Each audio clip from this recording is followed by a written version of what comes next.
Hey everyone, Quirky here from the It's All Music podcast. This here is a video interview that myself and Mike did with Dave Lee from Cardboard Sessions. Dave is the creator and founder of Cardboard Sessions. It's a music channel on YouTube. It's well worth checking out. It's where these amazing artists come on and play cardboard instruments that were created by Dave. It's a great interview. We had really good fun chatting to him and getting to know him and hearing his story. And he pulled back the curtain on Cardboard Sessions and gave us some great insight into it. There's also a podcast episode available on Spotify or Apple Podcasts or wherever you get your podcasts. So hope you enjoy it. It's well worth checking out. Thanks for listening, everybody, and we'll talk to you soon. Good I know luck. that area. I mean, I know the area. I just don't know. I've never been. I've heard it's absolutely beautiful. Oh, it's nice. Yeah, it's nice. All right. Yeah. Well, you can. So this is Mike and I'm Dave, and Hi, Mike. Hi, Dave. we're Right. recording. So I got an email from Heidi. Yeah. And she was asking. I got it when we put out an episode every week. A couple of emails come in about promoting the podcasts and some of them can be kind of, a bit dodgy looking or whatever. But this one Sure. Yeah, and I was looking at it going, I saw a mention of Cardboard Sessions, and I said, hold on a second. So when I replied, she replied back, and it was very legit. Yeah. I was like, oh my God. I've been watching these videos since we started this podcast. And we Oh, cool. Yeah. Yeah. So we took the liberty of doing you a jingle, Dave, for this episode. I love it. We Can't don't wait to hear There might be a language barrier. it. So see how it goes. You're going to get. There came an email from Heidi asking how for her and Dave Lee. He's the fella behind the Cardboard Session. He's got another level of recycling. He's not just reusing all jam jars or putting bottles through the hole in Centra. He's got another cardboard instruments. Presley and the likes of Billy Gibbons from ZZ Top. Genius. I love it. He keeps going. Oh, It's a drinking song. Yeah. my God, we have me said when he is so mad. We're glad he's on the It's All Music podcast. Yeah. Oh. That's off. Nice work. Yeah, that was done on the spot. We know you're into creativity and doing stuff. I am. That's my jam. I love it, dude. Thank you. Yeah. Yeah. So where are you? I'm in New York. You're in New York. City. Yeah. Cool. Okay. Yeah. Cool. Yeah, I've been here for 10 years. Most of the time I fly to LA for sessions just because that's where the cardboard world lives. And I used to live in LA before New York, and our whole film crew and most of all of our instruments are out there. So anytime we go on the road, those instruments have to travel with us. And so I tend to, like, right now I'm heading out there. Thursday we're doing a session with I got SG Goodman. She's like an Americana artist out here doing pretty well right now. And then Monday, I'm super excited. We're doing Troy from Queens of the Stone Age. He's playing with Kelly Scott from Failure. So yeah, we're always moving around. We're always trying to find like new places, new studios to record, or like we thought. Well, sometimes just find inspiration in a city. Like like we have this idea where we want to do like cardboard sessions in Nashville, and so instead of really like thinking about what artists would play, we're like, let's go to the city and see like what happens. And so we've done that here in New York, where that's how we got Jay Mascis. We ended up bringing all the instruments out, and then we ended up taking them to Massachusetts to shoot Jay, and then we came back to New York and shot Battles here at Power Station. So it just kind of like we float around a little bit. It is very creative in the sense that I have a lot of friends. I grew up in the '90s, MTV era kid, and a lot of my friends are musicians. So this whole idea has sort of just snowballed. like, and what happens is we'll like do a session with somebody, and then they're like, do you have to go, you have to call my friend and get Billy, you have to have Billy Gibbons play it, like what I heard someone say, Billy Gibbons, like, Yeah. We'd love to have Billy Gibbons play. Are you kidding me? Yeah, let's do it." And so we, all of a sudden 2 weeks later, he's like, Billy can do it in this time, and we can get Matt Sorum on drums, and we're like, let's go, like that's like a dream come true. So that's kind of like, we're That sounds very great. flexible. Huh? How do you get all these people on your list? Like They're it's friends of such a friends, big man. name. Like so yeah. Well, I grew up in Seattle. I played in bands. I have friends that are musicians. I grew up as a pro athlete in snowboarding, and in the '90s, like there was a lot of crossover between music and snowboarding, and skateboarding and Yeah, stuff like that. So I yeah, also was part of like kind of like the whole MTV culture. I had a lot of people that worked there, and my ex at the time was working there, and so we spent a lot of time with musicians, and they've always we've stayed friendly. So I just had, I've always had great connections in that world. It just took me building these instruments to give them something to kind of work on a project with me on. If kind of didn't say that right, but like, yeah, I was able to build some instruments, and then say, hey guys, you want to play these? And they were like, yeah, let's do it. you know and so the So whole idea behind cardboard chaos and cardboard sessions, really, and I don't know if you guys know like kind of the history of it, but we come from skateboarding and snowboarding, and I was doing this with snowboards. So for like from 2000 like 9 or 8, 2008, 9, 10 to 2000, yeah, 2008 to 2014, I was making crazy snowboards and putting them on the internet. Like we built like the first snowboard out of glass. We built snowboards out of Legos, and like I mean, like real boards. We'd take them to the mountain, test them, all the stuff. So we ended up connecting with this cardboard company because we made snowboards out of cardboard. It was like a fun idea where you could like basically have a cardboard snowboard for the day, ride it like if you were traveling, and then recycle it. We didn't have to travel with like this expensive gear. That was many years ago, but that what happened is that turned into a good relationship with the CEO of this cardboard company, and so we pitched Cardboard Chaos, and that became, you know, the cardboard surfboard, and then the cardboard skateboard that Tony Hawk rode, and then we made the Fender Stratocaster, and that went wild on the internet. People talking about Tonewood and all these other things. It happened to be the same time as NAM out here in California, so it ended up at NAM. And then that just kind of opened up the world. Like we just were like, well, let's make some drums, like we were able to play, have some freedom. We had some budget, and we just kind of kept going on this musical journey because that's what we love, and it's very fitting for skateboarders and snowboarders and musicians to kind of feed off each other. Um, yeah, and then basically the pandemic hits.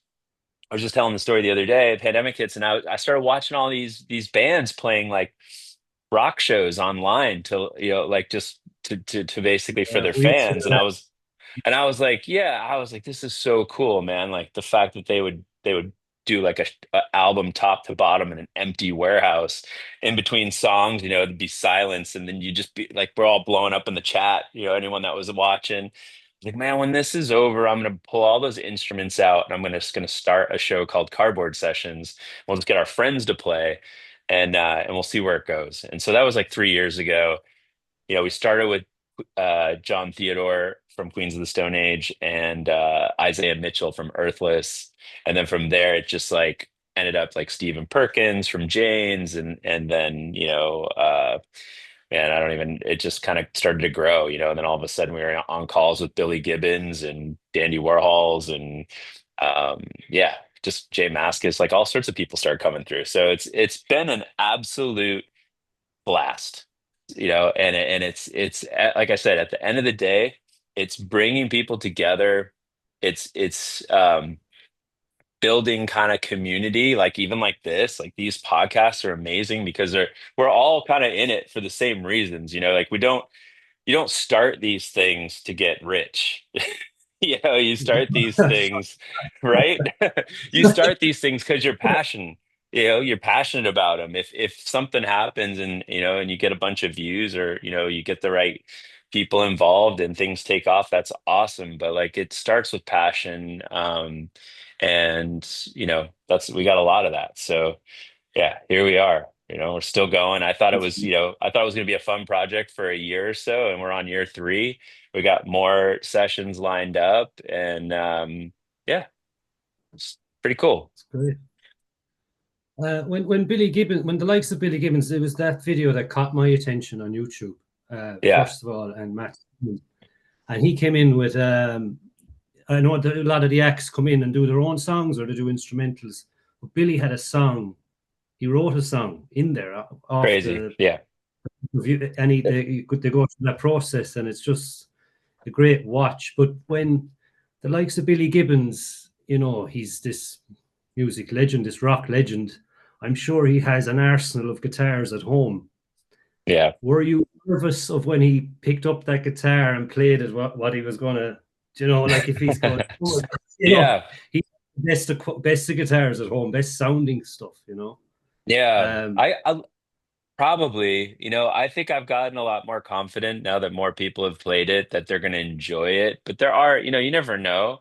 I think what blew me away, I don't even know if I had a chance to think about Billy liking the guitar or not. I was just so, like, in a way, starstruck to even be in the room with him. And yeah, then the fact that he was like, "Hey guys," like, I mean, he comes up to us like it's like we've been friends forever. And he's like, "Hey guys, like, I wrote a song for this, so like, you mind if I just like work through it?" And we're like, "Are you? This is like a dream. This is exactly why we started this show. Like, you're the first one. Oh my, are you serious?"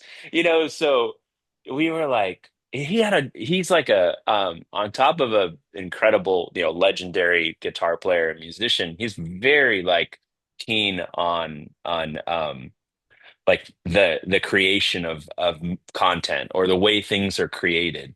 Like, I think he's produced a lot of movies, or remember, I mean, I don't know how old you guys are, but I grew up on ZZ Top music videos. Like, I was a kid when yeah, those music videos came out, and that was like, dude, the car, the girls, like, all of it. I was just like, whoa, man, this is cool.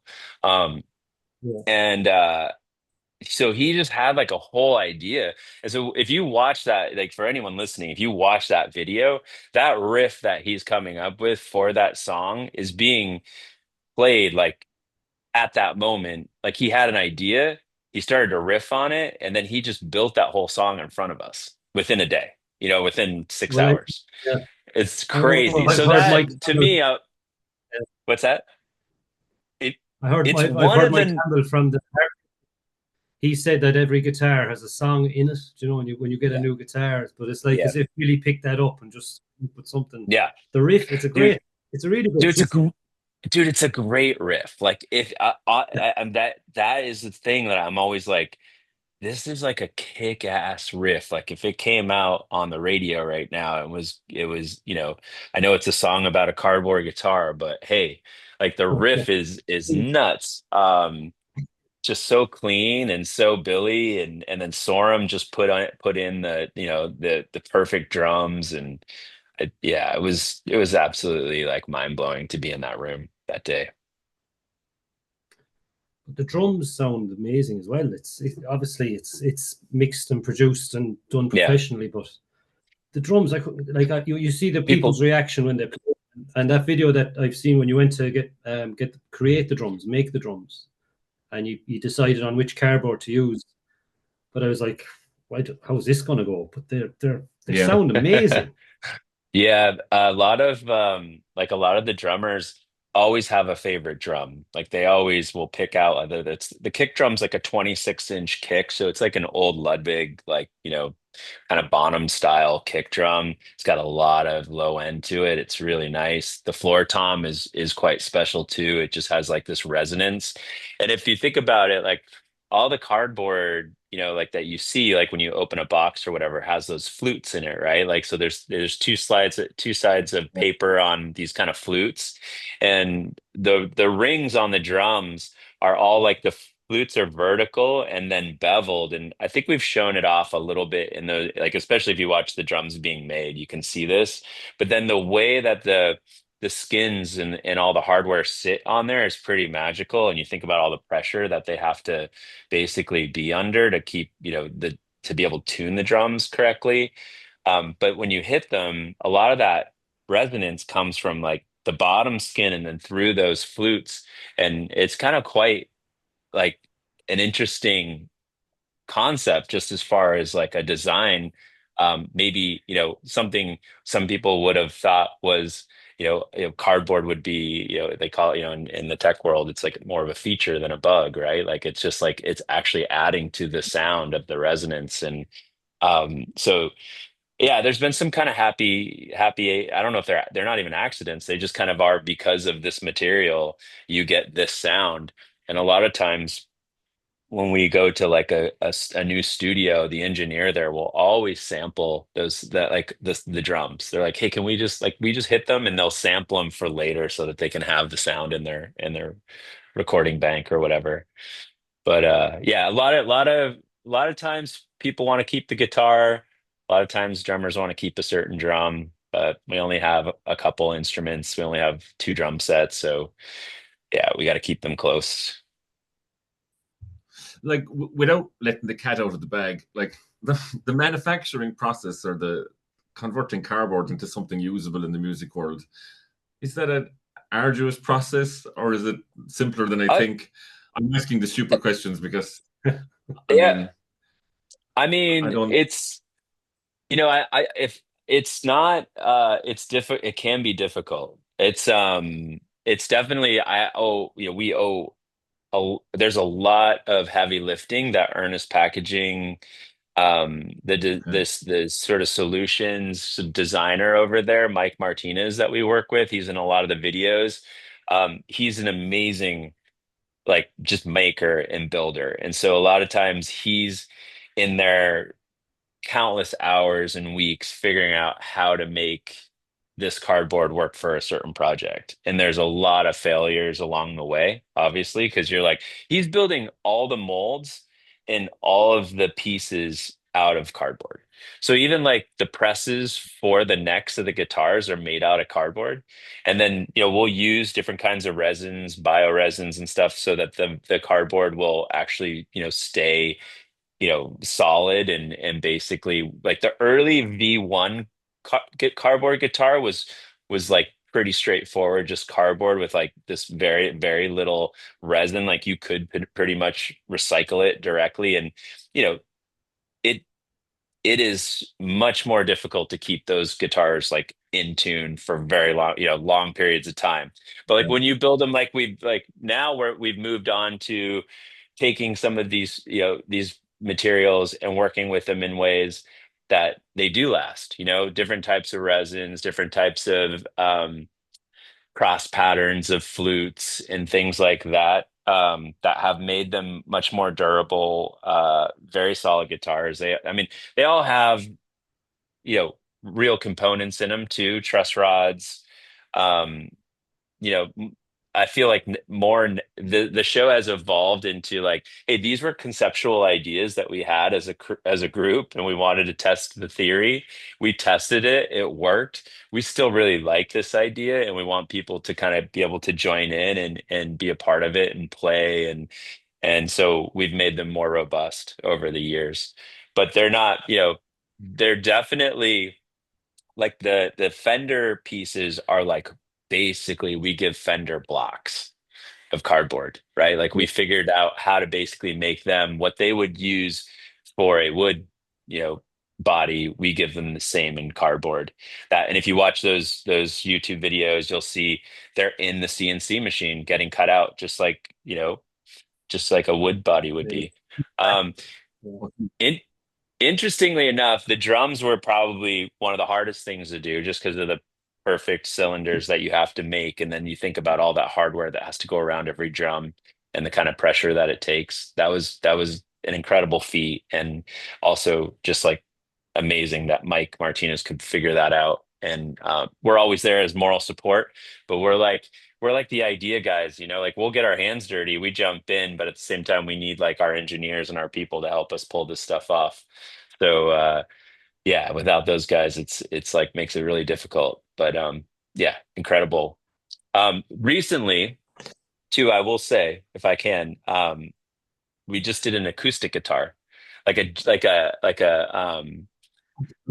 was a my next jazz. question. Yeah. So we just Yeah. finished it.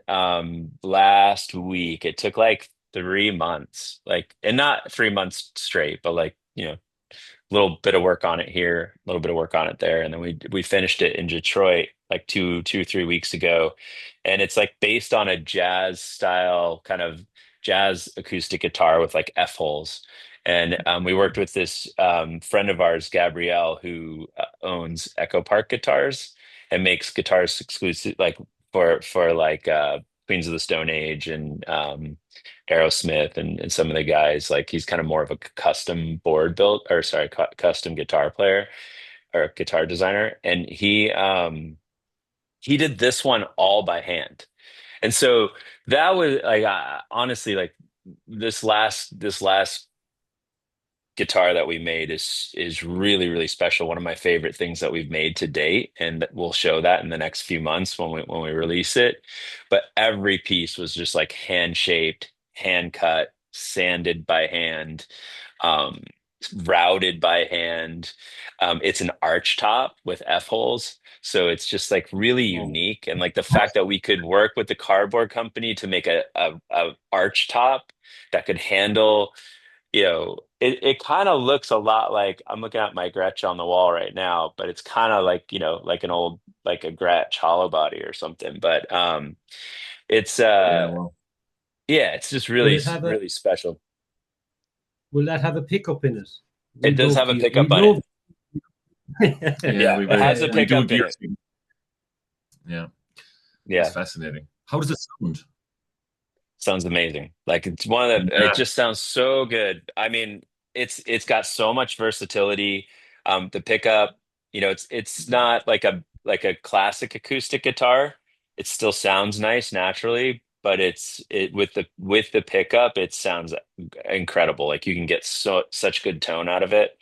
And you can really push it as well. It sounds nasty when you want it to. So it's cool. So is the surface like, it was always said like there's only a limited amount of tone woods. Like, does this kind of blow it out of the water a bit? Like, this is your first attempt at acoustic guitar, and it sounds good. Like, I I mean, listen, we always, when that question comes up, there are so many guitars made out of so many different materials that people have played, like it's whether it's the old cigarette box style guitars or the the old clear guitars that they were making out of like, what was it? What's the material? The It's the same stuff that's yeah, in the glass of yeah. then. Yeah, I like know what what you're talking. If you go to Fender, if you go into their like their museums of sorts of different guitars, like they're made out of all sorts of different materials, and people always throw their own take in them. So I feel like I remember we were talking to, was it Dweezil or somebody, where it's like it's the pickups in a guitar for sure that really really push the tone. Yes, the wood has resonance. Yes, materials have resonance, and that's sort of like the next side of it, right? But like the tone wood argument, and I don't want to get involved, man. I've seen those people on the internet.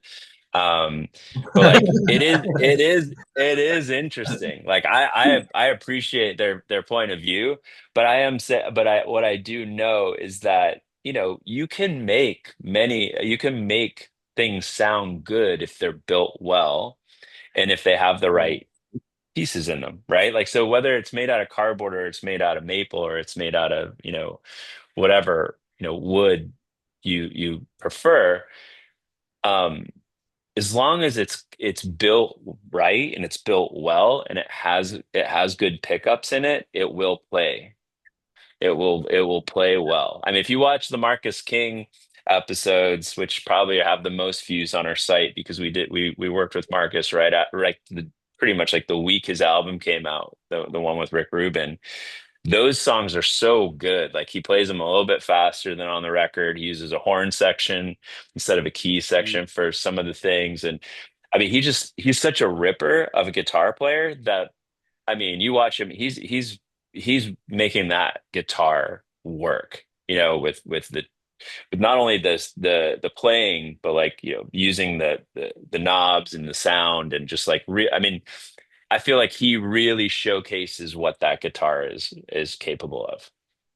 Yeah, he made it sing. It just Yeah. his style of music, the blues, the rock. Yeah. It was just, it had that kind of quality. I think he Yeah. played the Strat. I know, it just Yeah.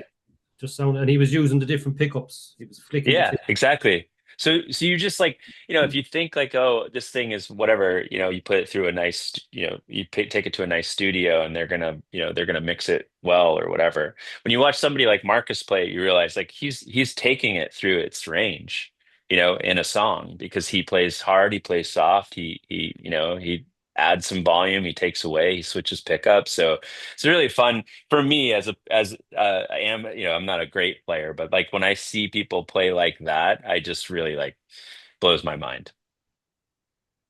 And is there, I know like Fender obviously put their name to these instruments. Is there any way you could buy one? There's no, or is anyone can find? No, I know it's fun. it's watching. I know. It's funny. When I mean, I feel like they've probably been asked this before. I always laugh because the master builder, Paul Waller, who's helped us build these creations, he's an amazing dude, such an incredible guitar builder. He's been doing it for so many years. But he would always joke, he's like, no one wants to, we don't want to warranty a cardboard guitar. Yeah. We don't want to be liable for, yeah, it's just, it really is just a fun project. And they are somewhat delicate. I mean, I don't know how many shows you watch, but there's a pretty sick one with Rain Wolf and Brad Wilk in the early days. And Rain Wolf does like a mic slide with the guitar, and there's like a little piece of the neck, like tiniest little piece just goes ching, flies off. And that's like Rain Wolf's mark. I love that on the neck. So You do that with a normal guitar. Yeah. So yeah, exactly. So I mean, you guys know, like it happens. Yeah. But so what's next? Where are you going with it? Are you just riding the wave, like? I mean, clearly riding the wave. We're enjoying it. We just did this acoustic guitar that will probably, I don't even know if that will come out this year or maybe January, just because of all the things that we have lined up. The Interestingly enough, there is a documentary being filmed on the cardboard company, and so the chaoses and the sessions will be a part of that. And we're going to put together some kind of fine like performance for this doc, kind of a super group of sorts. That's probably next.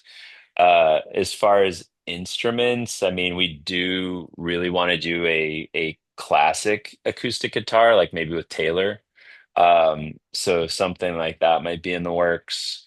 Other than that, it's really just trying to push cardboard sessions into more of like, like get it into a place where we can get more artists to come through, kind of like you see with like a Tiny Desk or KXP or something. I just like the more people that can come through and play. I think it's a cool, a cool opportunity for not only for the cardboard kind of community and what we're doing over here, but like for the artists too, because it's just different. They play different instruments. Like when you pick up those, like you guys are players. Like when you play, like when you pick up something a little odd, like you said, like it just makes you play a little different. Yeah. Like you're like, oh, cool, like I don't have to. You don't really know it. You're like kind of feeling it out. So. I think that's kind of the fun side of this is it's Yeah. yeah, like the drummers always trip out, like you know what I mean, like they're like going around the kit going like, can I hit it like as hard as I want, or like you're like, yeah dude, like I mean we've had some of the gnarliest players play it, like you can hit it as hard as you want. And so it's kind of funny, just the reaction. So then when they start getting in the swing, I mean they kind of forget that it's cardboard, in the middle of it. But like that, like kind of beginning spark is pretty cool. Just to see them like, hey, shit, all right, this stuff sounds awesome. Yeah. Who's on your dream cardboard sessions bucket list? Mm. And would you have like maybe an Irish anyone I from would love Ireland? to have an Irish. I'm a huge Idols fan. I want the Idols. Oh yeah, I Yeah. saw them recently, in Dublin. They're I really don't cool. know if I don't. Yeah, I saw them when they were here in New York. I don't know if those instruments would last if the Idols played No. it. To be Yeah. honest, that might be the end. So, but that's my my sort of North Star right now, just because I'm such a fan. But there's lots of players out there that we'd love to have. Yeah. Uh, you know, so. For If you want sure. me to start naming them, I can, but No, the list is long. The okay. list is long. Yeah. Um, Yeah. Well, I don't think we have any more. Is there any question that you wish people would ask you that in these kind of interviews that they don't? Is there anything you want us to ask you? Because we have a million questions, but is there anything that you wish somebody would ask you? that's a good question. I don't know. I mean, I think it's like, um, hmm. Which one? Well, what do you guys like about the cardboard? So, like, I heard at the very beginning of this, you said, "Oh, it was on our radar early." What struck you initially about the cardboard chaos or the cardboard sessions? What caught my interest was like Billy Gibbons was in it driving up in this convertible with Max Sutton. Okay, so the Why are the two theatrics got you. an Yeah. end doing together, and they walk in, and there's a bit of theatrics with it, and it's Hmm. cool. I love Billy Yeah. and with talks even, Yeah. and they walk in, and then he just opens the case, cardboard, and Yeah. Yeah. I was mesmerized with it, and Yeah. because we were talking about we were chatting down here when we started the podcast about our early instruments, and that we said, yeah, I think it's still out in the shed. My old guitar's out in the shed, and we were saying it's made out of paper mache. Mm. For machine like this. It was like, Yeah. Yeah. Yeah. we said like a cereal here that we have in Ireland called Weetabix, and if it gets soggy, it just falls asunder. We were like, yeah, we've had guitars that did that, but that's when I started saying to the guys, lads, there's this thing on YouTube called Cardboard Sessions. Oh, yeah, sorry. But what I loved about it was that Billy was coming in and actually writing a song. Yeah. And I was like, I love the riff, and I love the, Yeah. on my cardboard. Yeah. Yeah. Yeah. Fucking class, it's really good. And then the drums, Yeah.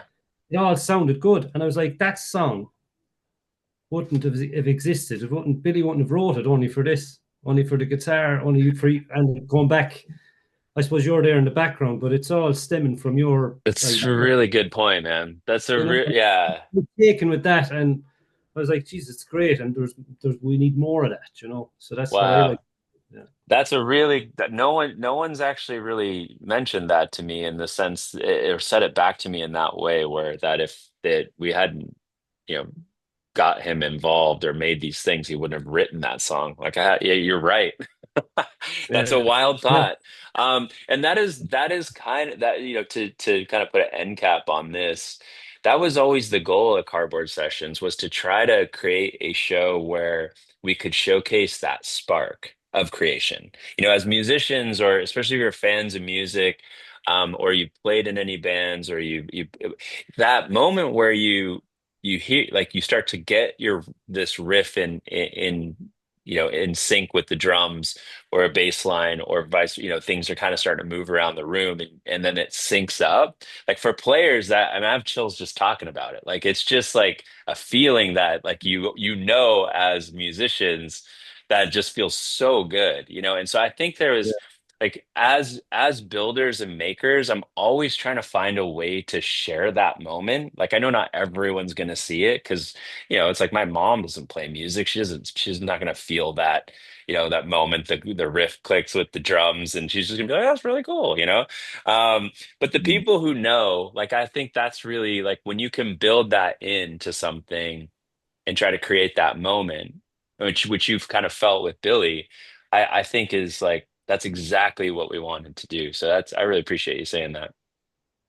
No, thank you. No, I mean it. It was great.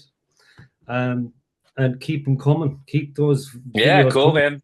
Thank you guys for having me. Yeah, Yeah, it's great.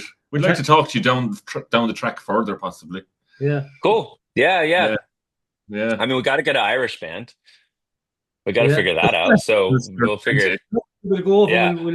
If we're ever over in New York or in California, we can go over and recreate that jingle that we did. Jesus. Yeah. Would you come on? Let's go. That'd be great. There's no market for that. Yeah. You never know. Yeah. Well, Dave, thanks Awesome, for taking guys. the time. Yeah, really man. Thank you for having me. Oh yeah, this was great. Appreciate you We're guys. going to fly your flag here in Ireland for Yeah. Cardboard Sessions. I Anyway. want to come out. I'm going to come see you guys at some point. Ireland's been on my top of my list for a long time. I want to rent a motorcycle and just see the whole country. So yeah, we'd be that's glad the to goal. have you. We're more than Cool. welcome down. We'll knock it down Thank the you. car. Lovely to meet Awesome, you. guys. Thanks. The best of luck. Thanks, Dave. Yeah, best of luck with you guys too. I love what you're doing. Thanks. So there we have it. There's our video interview with Mr. Dave Lee from Cardboard Sessions, the YouTube channel. Make sure and check it out. Thanks to Dave for coming on. It was really good. And make sure and check out that podcast episode of the It's All Music podcast with Dave Lee on Spotify, Apple Podcasts, or wherever you get your podcasts. There's extra little bits thrown in, little snippets from videos from Cardboard Sessions. A tiny little bit of editing went into it, but it's a good listen. Make sure and check that out too. Thanks for listening, everyone. Thanks for tuning in, and we'll talk to you soon. Good luck. It has to be short. That'll do, I think.